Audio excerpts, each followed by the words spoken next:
রাজধানীর শাহ আলী থানার চিড়িয়াখানা রোড হতে কুমির শাহ মাজার পর্যন্ত সড়ক দখল মুক্ত করে সড়কটি প্রশস্তকরণের দাবিতে মানববন্ধন অনুষ্ঠিত হয়েছে।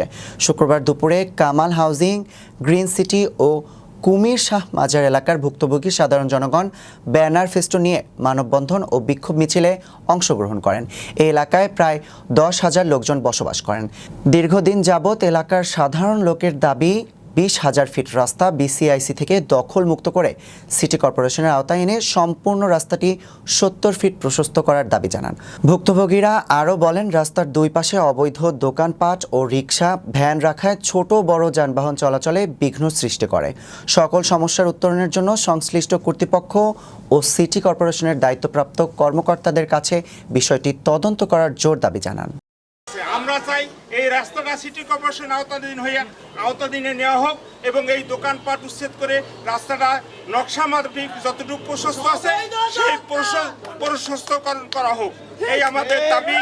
এই জন্য আমরা চাই এই রাস্তাটা সিটি কর্পোরেশন নিয়ে এই রাস্তাটা তাদের আওতাধীন নিয়ে তারা করে আমাদেরকে সকলকে সমানভাবে চলাচলের অধিকার দেওয়া হোক। আমি এটা জানি, এটা কুমির মাজার রাস্তা বিছাইছি পর হয়েছে, বিছাইছি আগে হয়েছে কুমির মাজার রাস্তা, তারপর বিছাইছি রাস্তা। আগে কুমির মাজার রাস্তা দিয়া জুতা খেয়ে তাহলে বিছাইছি নিব রাস্তা। এটা আগে কুমির মাজার রাস্তা দিতে হবে, এটা আমি জানি। আমি এলাকার মুক্তিযোদ্ধা, আমার নাম মনির হোসেন।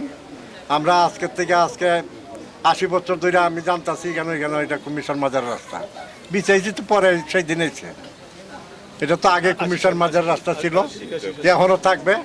পৌরসভার জন্য সিটি কর্পোরেশন এটা রাস্তাটা কমিশনার পায়, এই ব্যবস্থায় করা হোক। এই রাস্তার উপরে দিয়ে দোকানপাট করে এবং রাস্তাটাকে এই অবস্থা ছোট করে ফেলছে। আমরা চলাচলে খুব অসুবিধা, দুইটা গাড়ি আসা যাওয়া করা যায় না, এমনকি মানুষের সমস্যা হয়ে দাঁড়াইতেছে। যে কোনো সময় এখানে দুর্ঘটনা হতে পারে। এখানে কিছু কিন্ডার গার্ডেন আছে, দোকান আছে, যে কোনো সময় রাস্তা পারাবার সময় অ্যাক্সিডেন্ট হওয়ার সম্ভাবনা 99% বেশি। এখন আমাদের চাওয়া একমাত্র রাস্তা এই অবৈধ রাস্তা, এবং এই দৈর্ঘ্য 425 ফিট রাস্তা আর প্রস্থ 70 ফিট প্রস্থ রাস্তা, এটা প্রশস্ত করা হোক। সিটি কর্পোরেশনের আন্ডারে কাজটা করা হোক, যাতে আমরা নির্বিঘ্নে সর্বসাধারণের জন্য ওপেন করা হয়, খোলা হয়।